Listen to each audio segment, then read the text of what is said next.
Some technologies were never meant to exist. At least, that's how it feels when you see what they can do. Because there are systems being developed right now that are so powerful,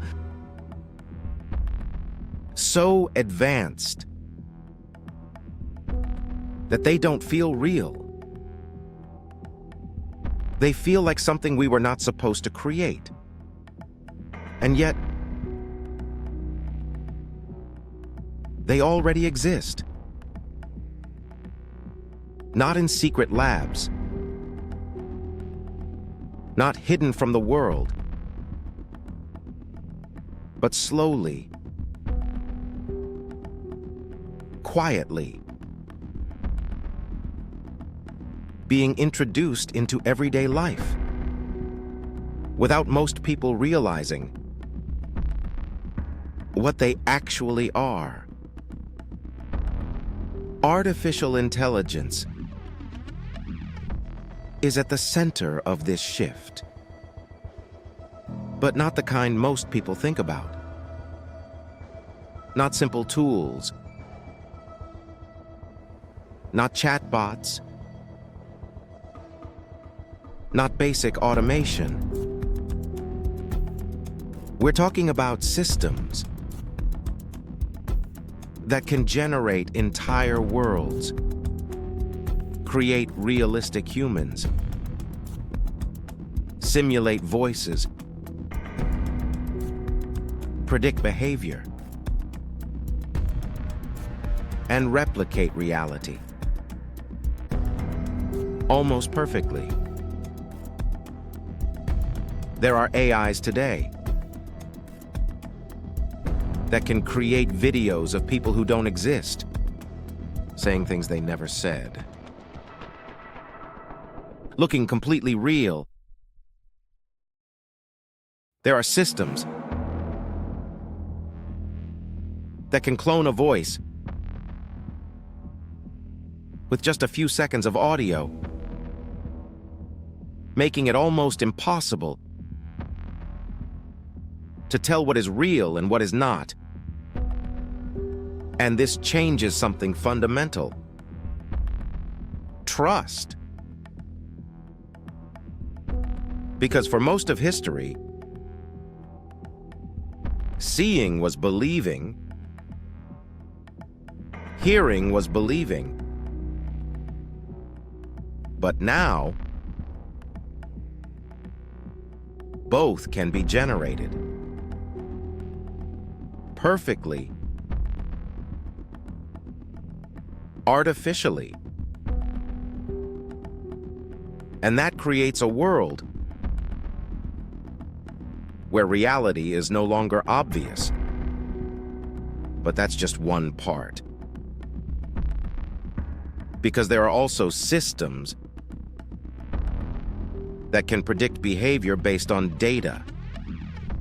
Your choices, your habits, your reactions can be modeled, simulated, and anticipated. This means that in some cases, systems may know what you're going to do before you do it. And that opens the door to something much bigger: influence. Because if something can predict you, it can guide you subtly,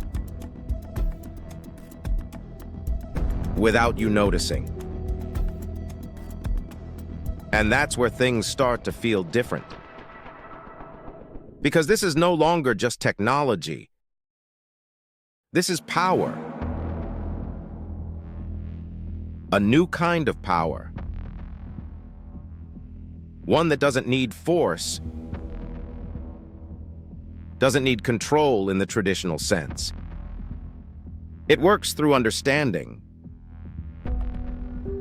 through prediction, through precision. And the people building these systems are moving fast, faster than regulation, faster than awareness, faster than most people can even comprehend. And that's why it feels unsettling. Not because it's evil, but because it's ahead of us. Too far ahead. We are creating tools that shape reality, that influence perception, that redefine what is real. And we are doing it faster than we can fully understand the consequences. This doesn't mean everything will go wrong. It doesn't mean disaster is guaranteed. But it does mean something important. We are entering a world where truth is harder to verify, where reality can be constructed, where perception can be designed. And once that becomes normal, everything changes. Because the question is no longer, what is real? The question becomes, what do you believe is real? And that difference is everything. Because in a world like that, control is no longer obvious. It's invisible. And invisible control is the most powerful kind. This technology should probably not exist. At least not yet. But it does. And it's already here. The only question left is, what are we going to do with it?